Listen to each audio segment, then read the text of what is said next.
Well, I'm going to just talk for a second. Let me introduce everyone real quick. I thought we might have they said somebody might introduce us, but I don't see them. So we'll jump right into it.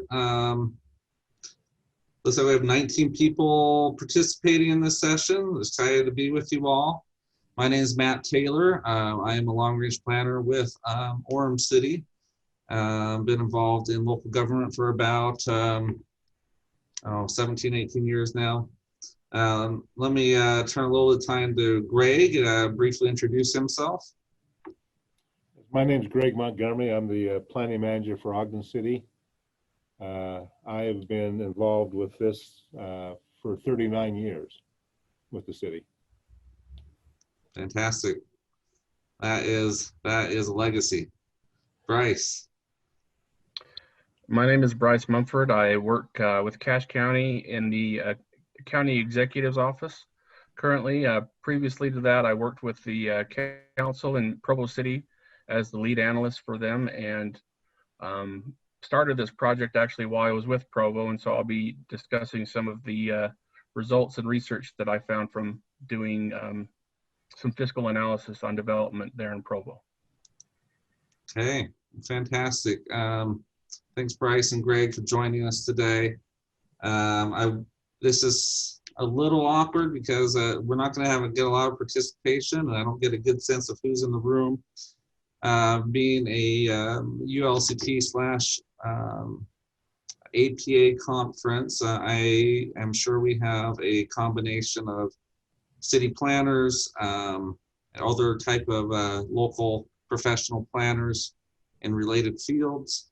But we may also have a number of local officials with us today, elected or appointed, and we're excited to be with you. And so some of these concepts that we're going to discuss today may be a little familiar with you. Sometimes they're going to be a little obvious, but we're going to think about them in maybe a light or a perspective that doesn't often come up in the public dialogue. And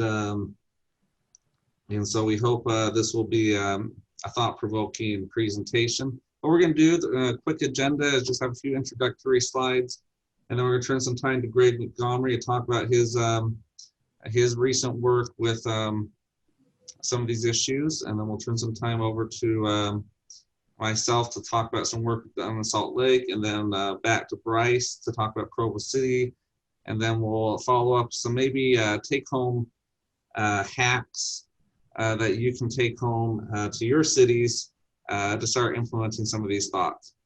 With that, I'm going to share my screen.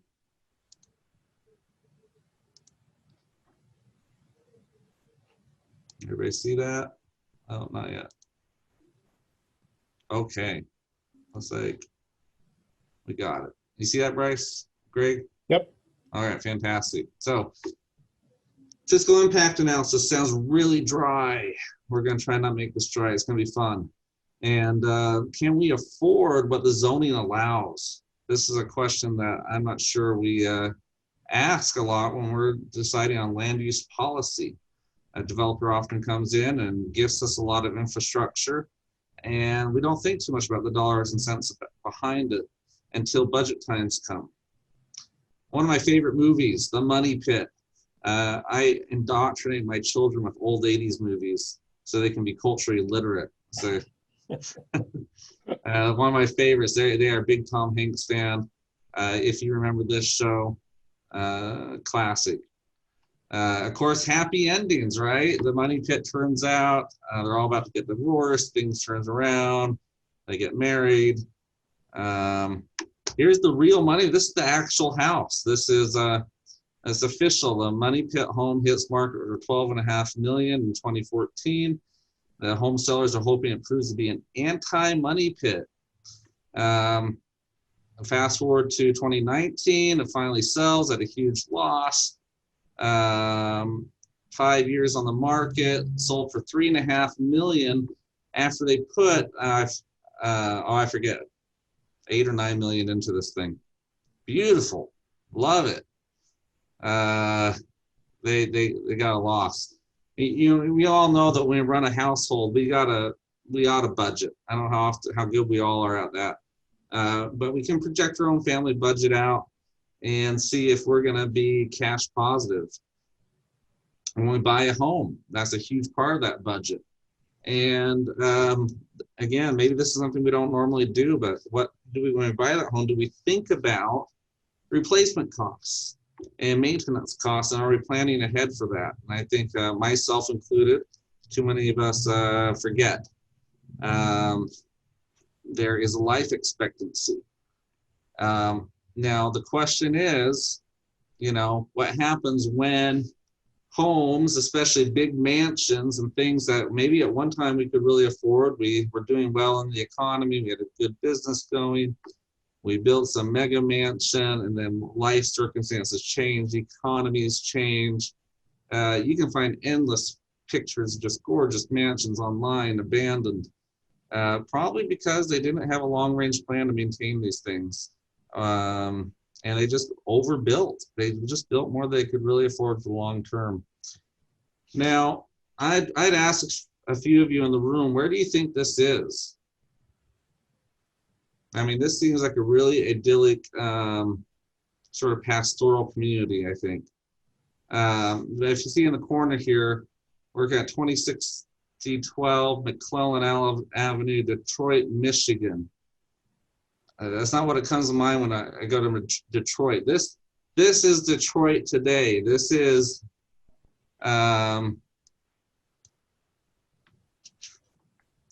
not the entire city, but there are big chunks of the city where much of the city has been raised and actually has returned to agriculture. You can see all these fields. These are actually little tiny farms in Detroit.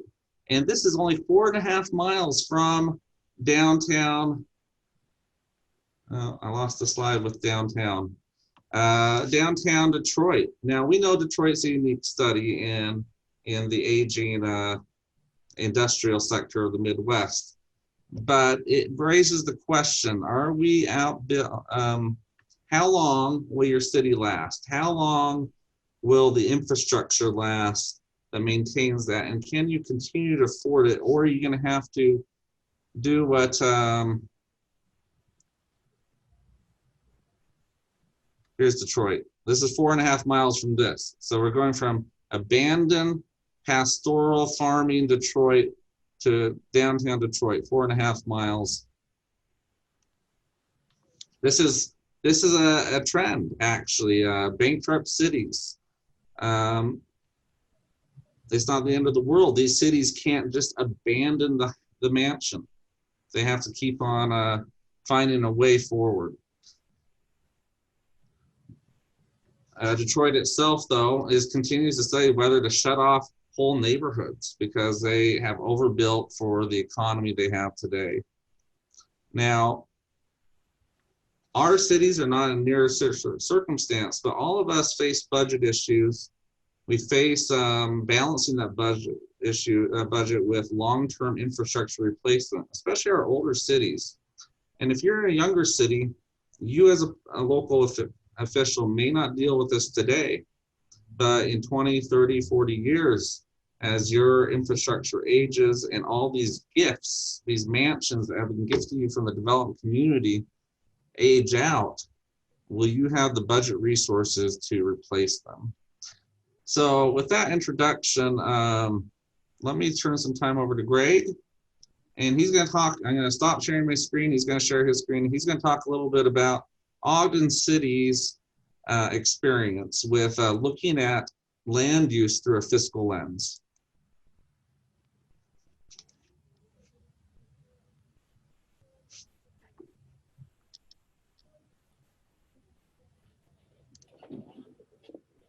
Okay, just seeing, is that sharing yet?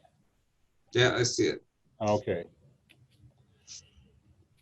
Just kind of introduce my part of it. I want to just go back to a book that came out in 1969. It was written by a landscape architect by the name of Ian McHarg. He was a professor at the University of Pennsylvania in their Department of Landscape Architecture. And Design with Nature was maybe a book that was written that helped the environmental movement move along.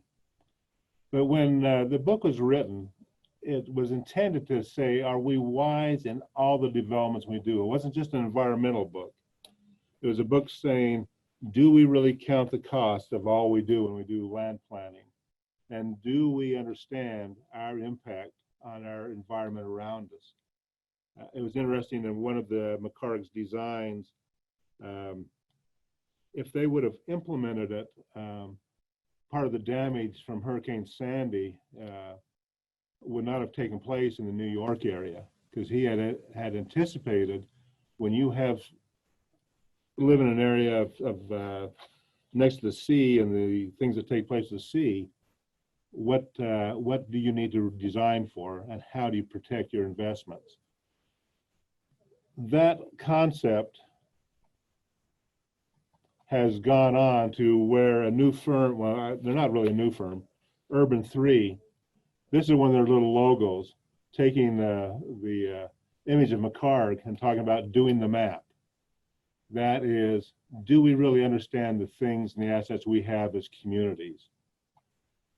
Ogden City hired Urban 3 to come in and take a look at our community back a couple years ago. And this is one of the maps they produced for us. This is showing land values per acre in terms of taxation. And as any community is aware, you are a corporation that operates fiscally on items that come from taxes in many instances, whether it be property tax, sales tax, franchise tax, other types of things.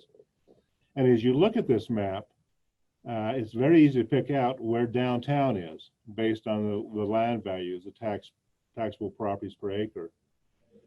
You start to pick out where are those commercial corridors, those red lines that seem to run north and south in this. You can see the residential areas, those yellow areas, and maybe some spikes here and there and different things. But we really operate as an entity based on our revenue sources and the ability we have to provide to the citizens of our community. One of the things that was interesting when we did the map and when we had them, Urban 3, come in, is we looked at how productive is our land, and they compared it to the county. Ogden is 4% of Weber County in terms of land area.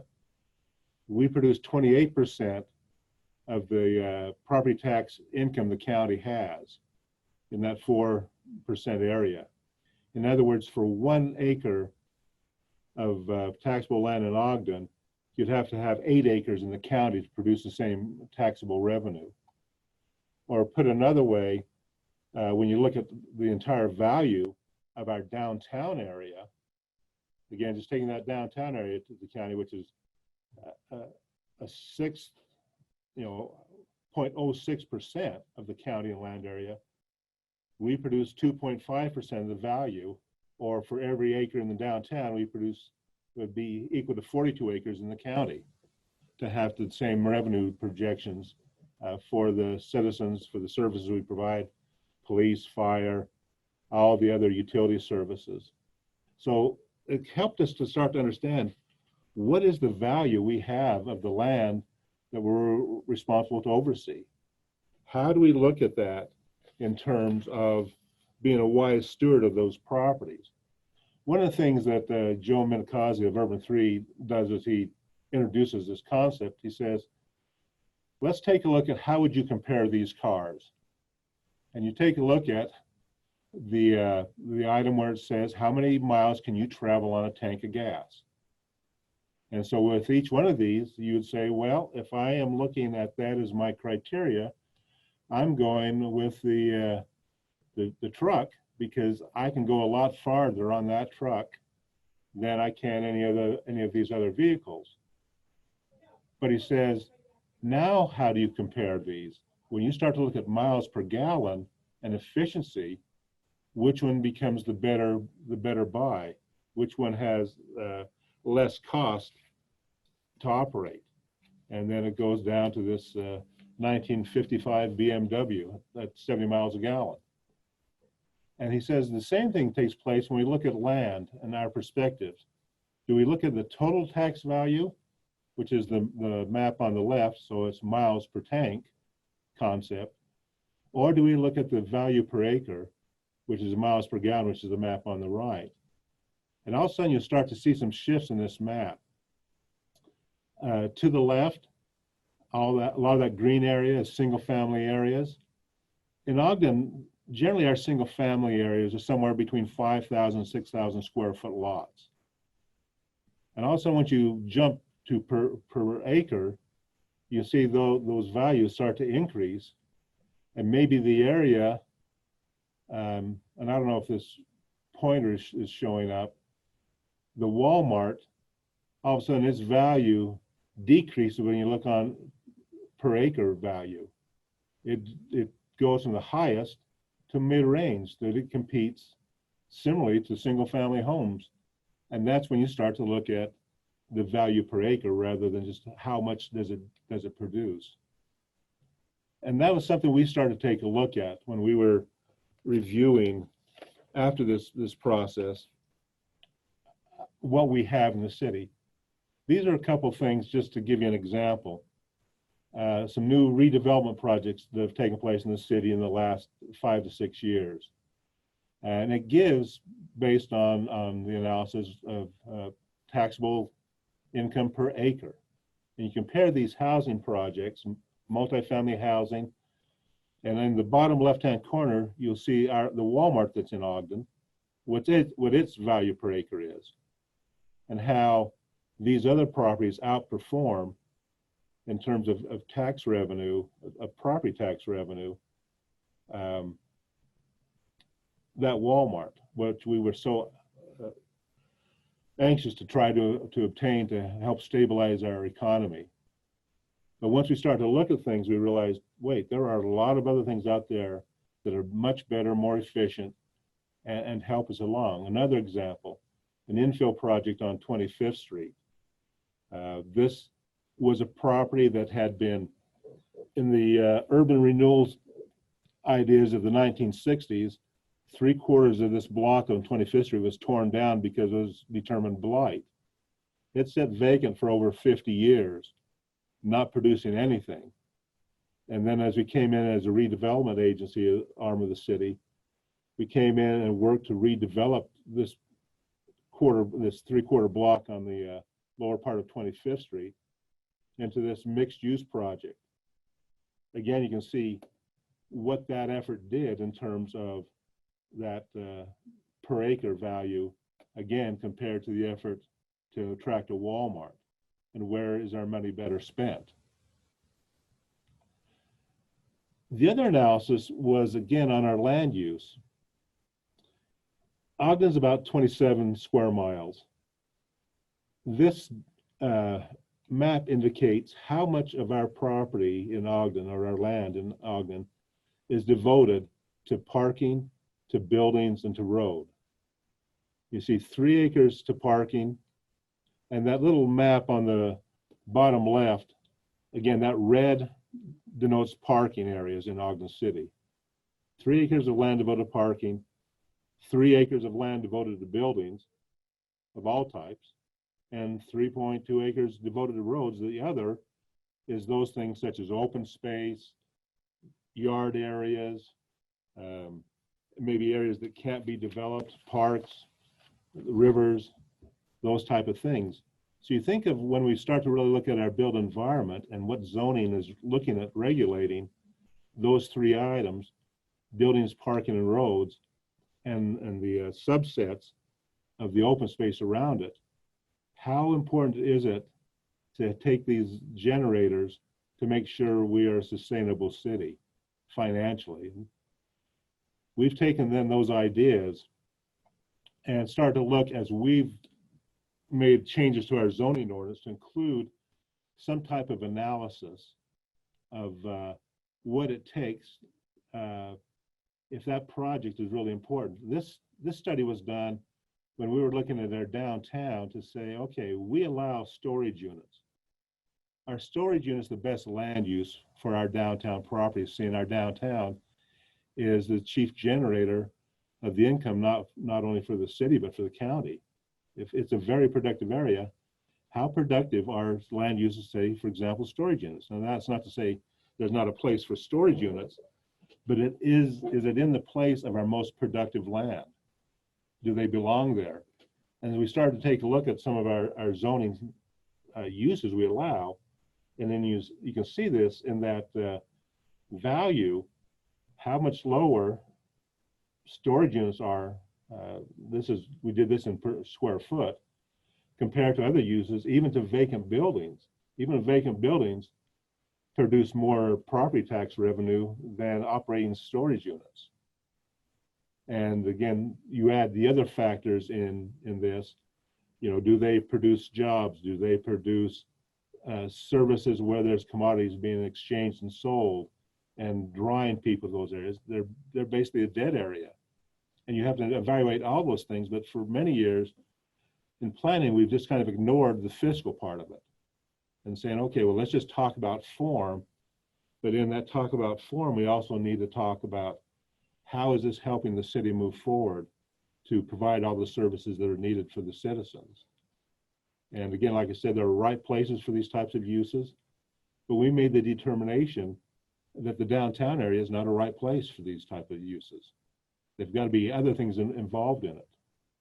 Another item, just recently we're in a study where we've seen just a high rise of development of housing in our commercial zones. We've never experienced it before. In over 50 years, we had maybe a total of 500 units in 50 years built in our commercial zones. This last year, we've had in 1 year, 900 units submitted for development in our commercial zones. We said, okay, what has changed? And we started to look at a lot of different things. One of it is because the low standards we had in the commercial zones for multifamily and different factors. But as we started to say, okay, if this trend continues, what is the impact to the city? If we take our lands that produce the most property tax and turn them into housing, where is the balance? And we took a look at comparing like properties in size that were retail versus housing that exist, and again looked at that per acre value, and again realized that even though the housing projects have much more valuation in them, once you do the 55% reduction, because the 55% tax valuation of them, again they don't produce as much as the retail spots, the office spots. But again, we also realized that they do produce more than single family homes. So we try to strike a right balance in how we approach how much commercial land do we devote to housing that we can still be sustainable. We took this one step further as we started to look at how do we do some redevelopment. One is recently the city adopted this Make Ogden plan, which is for the downtown area. And it came about because we noticed a lot of things happening, that when we just had projects happen scattered here in one spot, over here in another spot, over here in another spot, is it creating the energy needed to move the entire city and raise the level of the living standards within the community? And we determined we needed to have more of a focused effort. We needed to have the ability to take a look through each what we call episode of development and target those episodes to have more goals than just create a place. Those goals, as you can see on this right, became metrics of the plan.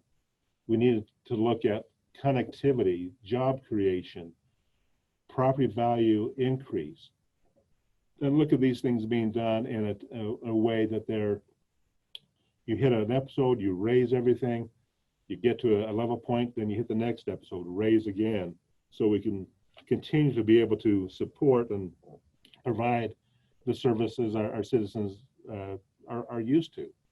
And that takes place by efficiently using our land, but not looking at just type of what does the building look like, but look at the occupancy of that building on property and say, is it the most efficient use of the land? And so those are some of the things that we've done since we kind of did this Urban 3 study and realized what McCarg talked about decades ago of how do we use our land wisely and how do we appropriate to the land as stewards of the land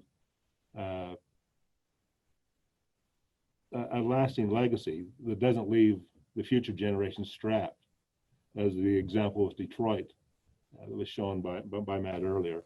So that's kind of Ogden's experience as we have been moving forward and how we're applying these standards now in the things that we look at, both whether it be zoning, whether it be looking at land uses, or whether it be looking at redevelopment within the community.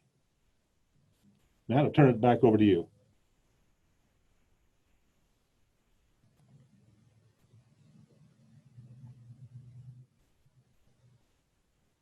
I think you're on mute. Thank you, Greg. I really enjoy seeing the progress that you, Ogden's, not just having completed the study, but actually taking it into some actionable steps. And that's fantastic. I think Bryce has to leave at 11:30. Is that correct? No, I did. I got a little bit of time after 11:30, but okay. So I'm going to run through the next several slides. Hold on. And let me.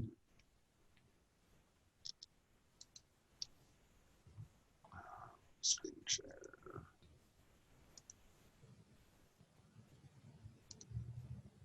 Okay. So I apologize if anybody from Salt Lake County, it actually should say Salt Lake County, is on the phone call. I just ran out of time trying to pin down who was actually in charge of coordinating this project. Jake Young from the county mayor's office shared this presentation with me, but he had indicated that the coordinator had maybe moved on. And so I don't want to take any credit for any of this work, but I wanted to share some of the outcomes of, again, this is Joe Minicozy with Urban 3 and his work. It was Salt Lake County. And I'm gonna just gloss over the slides. I think, there's several slides that are very similar to what Greg presented. And we'll just gloss those over, but they took the study one step further, or a couple steps further. And I thought it was such an important study. Yeah, I haven't heard much about it being in the public circles. In fact, I did a lot of Google searches looking for this study or public discussions on it, and there was hardly anything. So they did a similar analysis for Salt Lake County, looking at the total market value. And of course, once you change that from, miles per vehicle versus miles per tank versus miles per gallon, looking at this acre, you can see going back and forth just how that, looking at the valuation of the county, shifts to more productive and efficient land use patterns towards Salt Lake City. This is their market value per acre, looking at an oblique angle, of course, and then looking downtown a little closer. Total market value per acre value. And that spike is one condominium building we'll look at very briefly. But they also looked at their average Walmart property tax, just bringing $869,000. Now, of course, the argument is, well, Walmart brings in a lot of sales tax too. And so they've looked at that in this study, but we'll touch on that briefly in a minute. Some of the older buildings, though, much more productive on a per acre basis. And they looked at a lot of different properties. I don't want to go through them all out of the interest of time.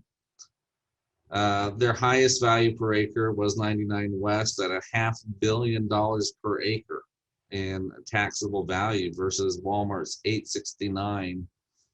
Now, of course, many of the people in this audience say, well, we don't want this everywhere.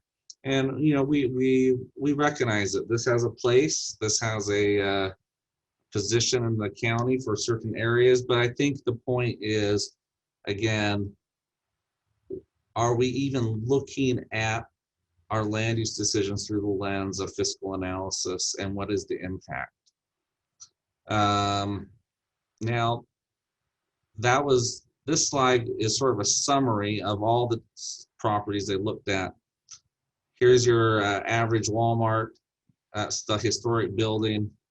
Here is the 99 West project. And you can see that just the significant increase in productivity. They also took their study a step further than the Ogden study by looking at sales per acre. And predictably, these are in commercial nodes, not single family zones. But then they combine that with a total valuation per acre. And I think I forgot that slide, but combining the two slides, you can certainly see that maybe downtown combined property and sales tax is still outperforming your Walmarts. And all that acres of parking that sit vacant most of the year. A second way that they took their study for a little further is to evaluate Salt Lake County's public spaces and which ones might be viable for development. Now, some I call into question, like Dimple Dell. You know, there are definitely regional complexes, but I think they wanted to evaluate everything for a point of illustration. They also looked at roadways like they did in Ogden. And I thought this was fascinating. It reminded me of the Borg cube / obelisk out of 2001, descending on the city of the 36 square miles of roadway just in the city. And so it raises the question, which Bryce is going to touch on, about infrastructure. Are we considering the cost of maintaining all that 36 miles of roadway in addition to the type of value that the property and sales taxes bring on any given property? And it's not just roadways. We have sewer, water, and other infrastructure that has to be maintained and taken care of. They looked at the viable public areas of property, and it's roughly the size of South Jordan. And what if they were to take those 44 square miles, just a simple thought experiment, and essentially they said, well, we could fit an entire single family zoned city within that area at 34 billion market value. Now, as I pointed out, there's definitely a lot of areas like Dimple Dell that in other regional parks you wouldn't want to touch. And I don't think that was the point of the study, but how could they look at a more realistic vision and, you know, strategically looking at high density in the right spots? This was the transit lines. Currently, within a 5-minute walk, a transit station produces 11% of the county's property taxes on just 3% of its taxable lands.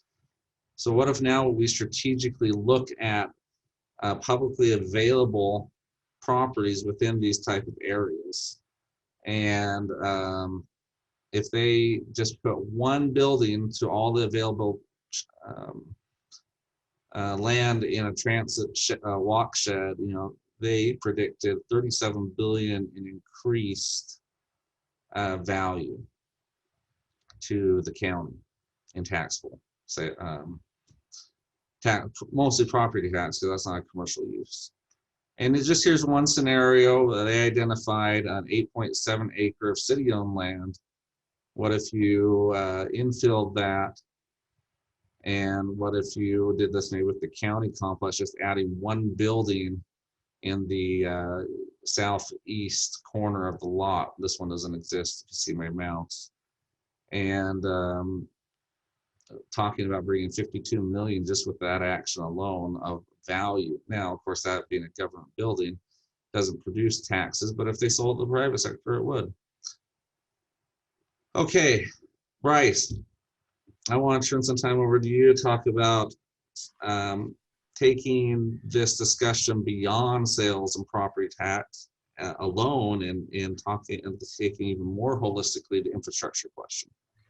Sure. When we were starting this project, we approached the project with the concern for future generations and what are we putting on our future generations. We already have a federal government that's expanding the debt load that's going to be crushing by the time that my kids and their kids get around to it, and there might not even be a federal government at that point. But we wanted to approach this with the intent to look at the infrastructure costs, the maintenance that's required over a period. And when we started with this discussion, we wanted to know whether the dollars that we get from property tax, whether they're less than, whether they're equal to, or whether they're greater than the maintenance that is required to maintain the infrastructure within the developments. And so we started out with the top single-family development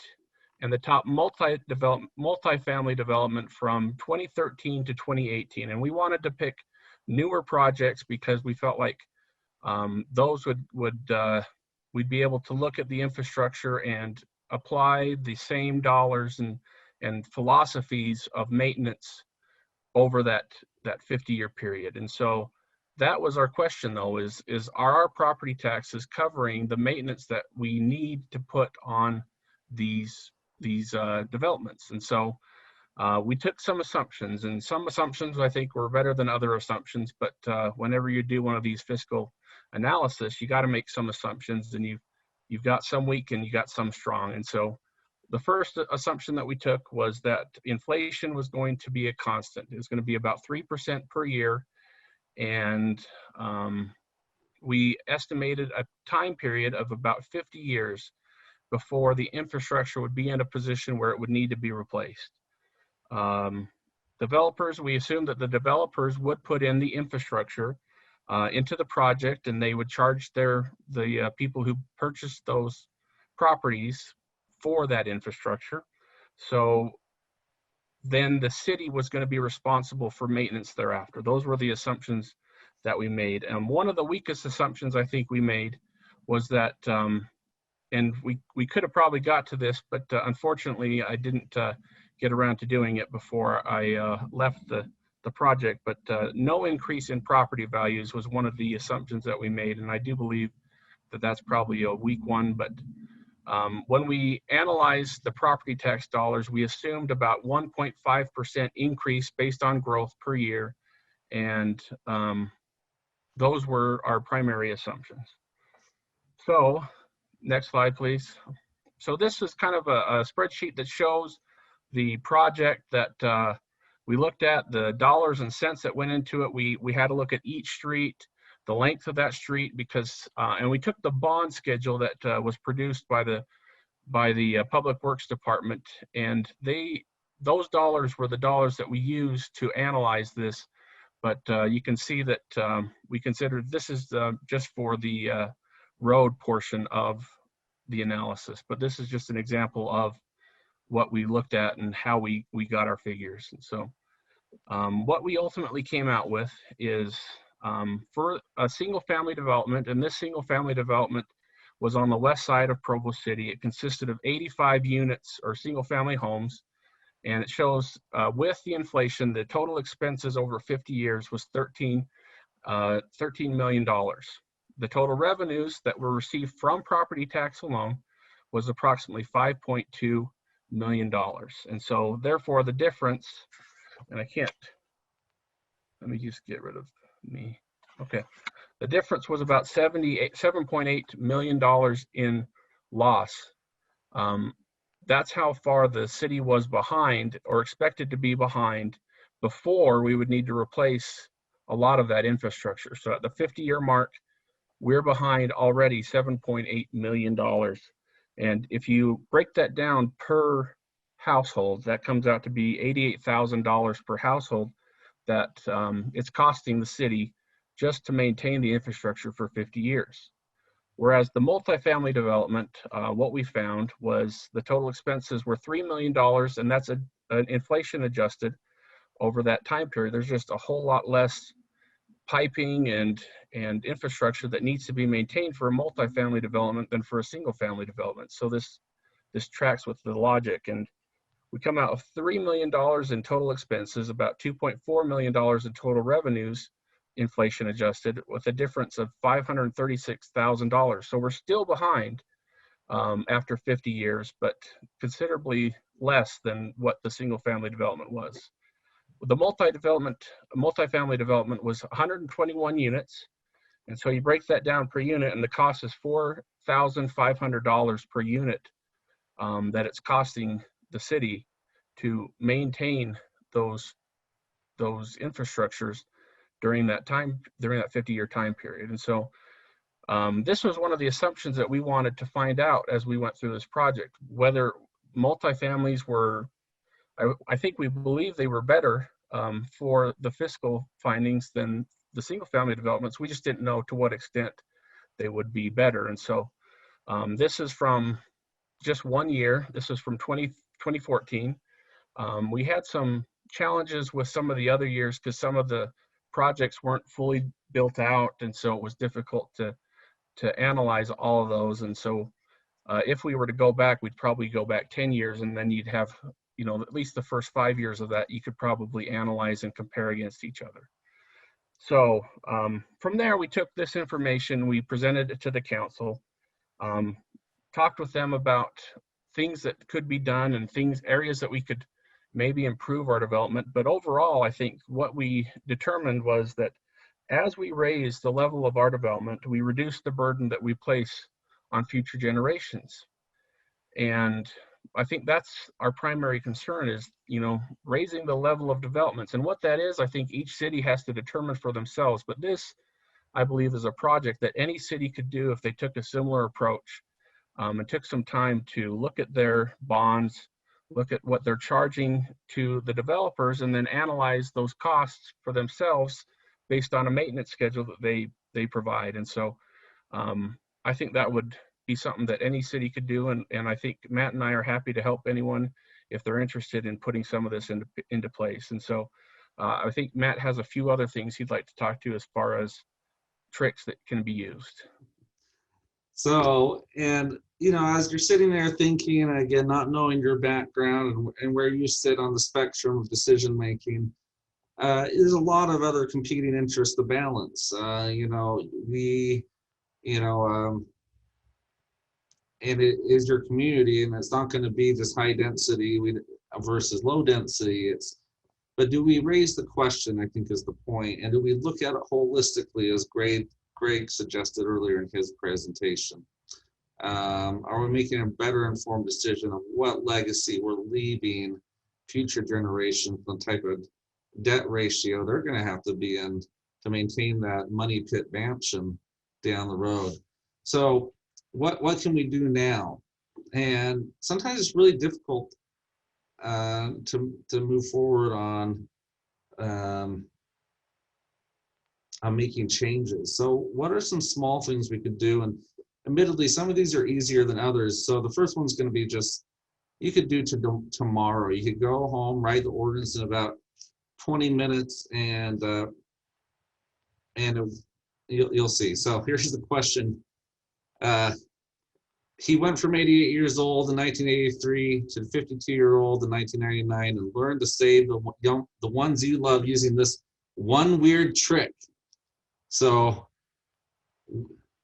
we want to share with you a few weird tricks that possibly you could consider to help your city save some dough down the road. So we've already mostly covered this, but this is a sort of a caricature of Joe Minicozy and his mantra to do the math. And we've already showed that it's really just simple math. This is maybe a big spreadsheet, but this is not by any means calculus. And you can, and your city staff has the capability to do this. We'll share some resources at the end to give you a little more training on how it's done. Personally, I like to count as the mascot for this one. Do the math. Number two, keep it narrow. This is, of course, Amsterdam, and the reason why their buildings are so skinny is their property tax was based upon linear street frontage. So the smaller and taller you can make your building, narrow, they could save on their property tax back in the 1600s. But it provides a fascinating example of narrow. So this is 100 feet in Amsterdam. If we take that by 100 by 100, here is a 10,000 square foot lot. Now in Provo, when I was a planner, it was a big push that we needed 10,000 square foot lots on our west side for single family homes. It's amazing to me to see what can actually be put in 10,000 square feet. And people pay thousands of dollars every year to visit this place from their own personal budgets, because we don't create places like this usually in the United States. Here's 10,000 square feet in Provo. And so keeping it narrow, Bryce already alluded to this in his analysis, drastically reduces your infrastructure costs. Here's an example of Joe Mendicotti's analysis in a very narrow property in Boston. This actually produces about 62 million per acre in taxable value. You combine that with the 20 feet of infrastructure costs, not even that, I think it's about 15 feet or less, 12 feet wide. There's very little city maintenance that needs to go into maintaining the infrastructure surrounding this property. So this is really just a gigantic windfall to the city. But how does this play out for the politics of the real in Utah? Many of our cities are still looking to do single family only zoning. That's just what the elected leaders are interested in, possibly for their communities, as they're listening to their constituents. This is the mindset and the growth mindset for many situations. So what if we took that 10,000 square foot lot, 100 foot width on lots, and we just reduced it to 80 feet? This is the only variable. Everything else is the same. Road width is the same. Lot size is the same. All we've done is reduce the width by 20 feet. And 80 feet is still a typical single family lot width in many communities. I also have a third scenario where, what if we actually took and reduced the street asphalt from 38, as some streets in Provo are, to 28 feet of asphalt width. And, again, simple math, put that in a spreadsheet. So what would you do if you said, right now I have one weird trick that I can go back to my city with to save 12 to 17% on infrastructure costs. Okay, this could be done in the next month in your city. Is same density, same everything, just slightly narrower. It shaves off 17% of infrastructure costs. And if you reduce that street width, 36% of street width cost. So 2 weird tricks you can take home right now. Now, you can take that even further. And of course, the more units per linear foot that's put in is going to reduce that overall infrastructure cost per unit.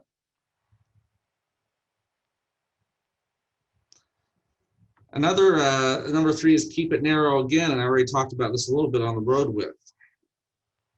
Again, one of my favorite streets in Boston. These are 2 Utah communities, Spanish Fork at the top and Springville. we've been blessed or shackled, fettered with unusually wide right-of-ways. There's good things about that and bad things about that. How do we treat them? What do we do with them? Spanish Fort chose to pave it all. Springville, in some situations, has not, depending on traffic volumes and needs.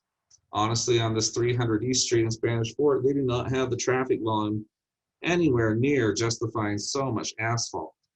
Where Springville, not quite, well, I don't know. Aesthetics is debatable on this one. I actually sort of like this, the unpaved look better than all that asphalt. Substantial reduction in long-term maintenance for this section of road in Springville. So keep it narrow. There's tons of sessions and other information on the other benefits of keeping your streets narrow and right sizing them to the situation, including traffic calming and speed reduction and saving lives. But just from a budget perspective, keep it narrow. This is just saying how quickly you have to maintain that road. If you don't do that overlay within 15 years of receiving it from a developer, in an additional 5 years, you'll have 8 times the cost to maintain that, because you have to essentially by that time start replacing it rather than maintaining it. And many cities get themselves into this bind right here, where they've exceeded the 15 years and they've let the road go too far, and now they're paying 8 to 10 times the cost to replace that infrastructure, that beautiful gift and money pit that some developer gifted them earlier. And that's not too far out.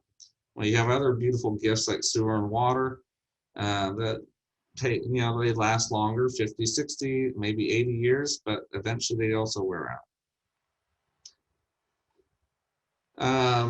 How much does road cost? There's the information's there, and we can share this with you, but they're expensive. These are thousands of dollars per lane mile. So,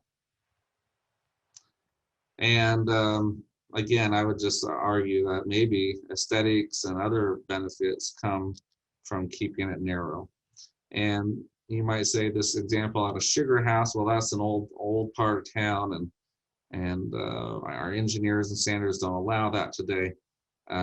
This is the same lane width in Daybreak, and so it can be done today. And once these trees grow up, they're gonna be amazing.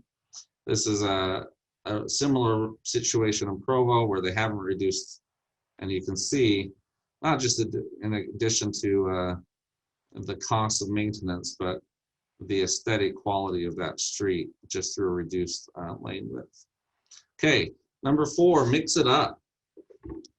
Now, this is sometimes a little bit political, harder sale, but the more land uses you can mix together, the higher property tax valuation, possibly the higher sales tax valuation, and again, less infrastructure maintenance per square foot and linear foot of street. And it doesn't have to be all the high density stuff that a lot we're seeing today that many communities are just a little bit afraid of. Here's an example in Connecticut of very intense mixed use development that really fits in with maybe just a local neighborhood center. Now, I can't claim credit for the actual finished products of these 2 examples in the lower left of the screen, but I have been working on a concept of what if we even further increase our uses. There's been a lot of discussion about increasing housing affordability and also housing supply.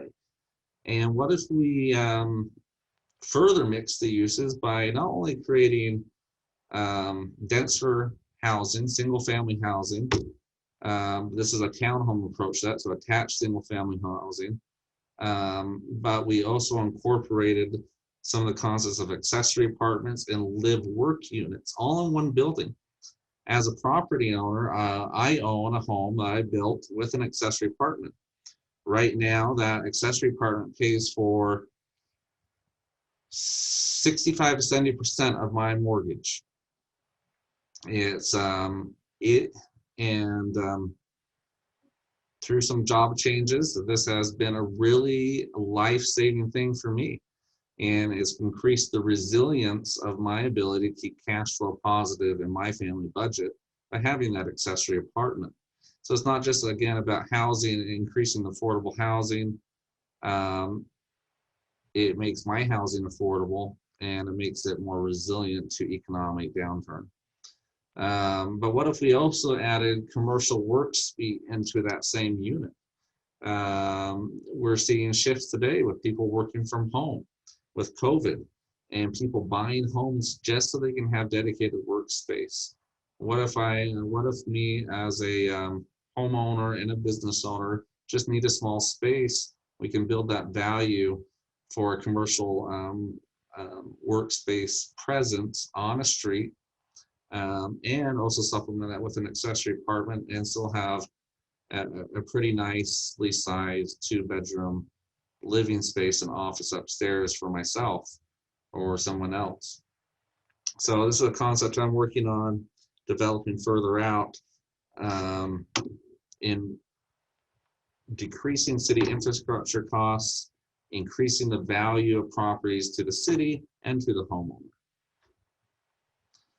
And there's been lots of discussions about ADUs and other ways that you can do them. There's lots of ways ADUs can be added and increase the value to your community and homeowner. Many states are looking at not allowing just straight single-family zoning, and that may not happen here in Utah. But maybe your municipality wants to increase the options available. Maybe not everywhere in your city, but some areas of the city have options to do multiple uses on the same single family lot, where you have an owner occupant in the main home, but they have a cottage unit and maybe also a workspace attached to that. Okay, number 5, be incremental. This has been a newer discussion in the planning circles. How do we not only increase the value, but do it incrementally in a way that allows it to build over time? We see, I'm going to skip ahead a little bit, this situation where we've waited forever to get sometimes the big Walmart, the big mall, the big silver bullet that we've been looking for only 15, 20, sometimes 30 years out to see these dying or closing. And Utah is no stranger to this. We're seeing some malls have already closed, such as the Cottonwood Mall, and others that are struggling along, like Provincetown Square Center now, especially with changes in Amazon taking over the online shopping world. The models of the 60s and 70s and 80s are not going to be the model of land development going forward. And we see when we shut down, there's not a lot of ways that it's all or nothing. There's not a lot of ways to reuse this property in a productive way. If we think a little more incremental, divide things up, one of these units can fail, but the rest are going to be resilient in producing cash flow for your city.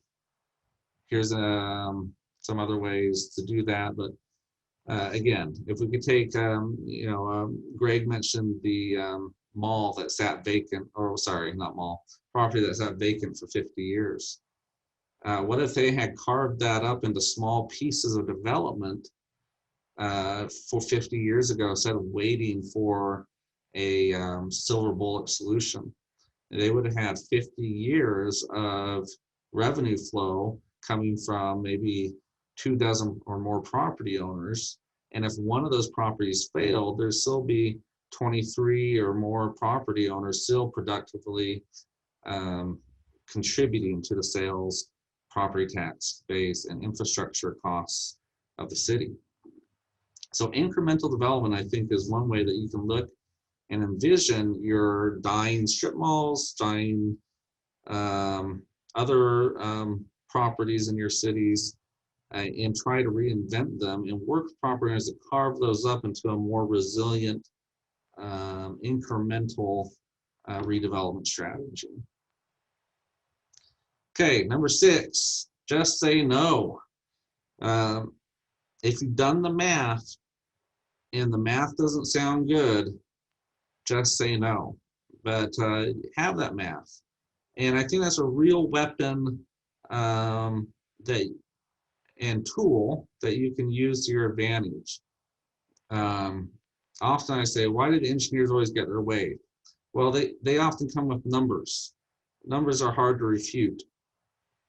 Well, if you have in your own land use policy numbers, they're hard to refute. As you know, that in that quote, "In God we trust, all others bring data." So bring your data to the table and make a more informed land use analysis. And what doesn't make sense, just say no. Okay, we have 10 minutes to spare, so we are ending on time. I wish we had a better system here for dialogue, Q&A, discussion. We'd like to continue that dialogue and discussion. It's going to have to be in some other format. So if you'd like to get a list of resources that we touched upon in this presentation or related to this presentation, I will be putting together a simple website to share those resources with you. It's not quite created.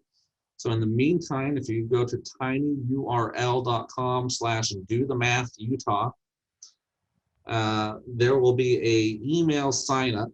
And as soon as we have those resources available online, we will email that to you, and we will also extend an invitation to join a dialogue on developing our skill sets as planners and public officials in accomplishing these ideas and implementing them into our cities. So again, so grateful that you have joined us today, and we hope that this has been informative and thought-provoking, and just looking at things in a slightly different paradigm by looking at the math. And hopefully, if you will sign up with us, we'll continue that dialogue and continue to learn those one weird tricks that will help our cities be resilient and financially productive for generations to come. Okay. Bryce, anything to add? I don't think so. I think you covered it pretty well. Okay. Well, thank you all. I'm not sure if anybody's going to give us a send-off, but we'll hopefully interact with you personally in the future soon.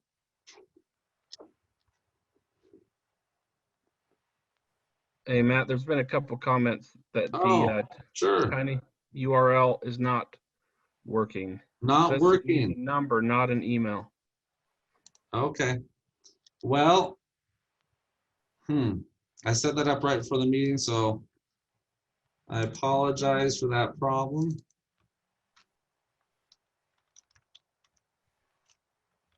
Let's see.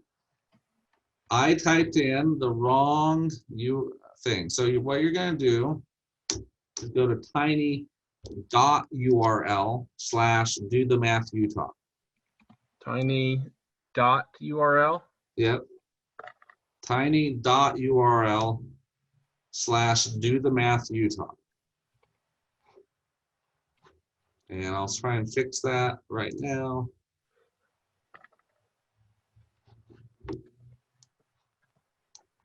Okay, I put that into the comments, so if you grab that and put that into your browser bar, it should take you to the conversation.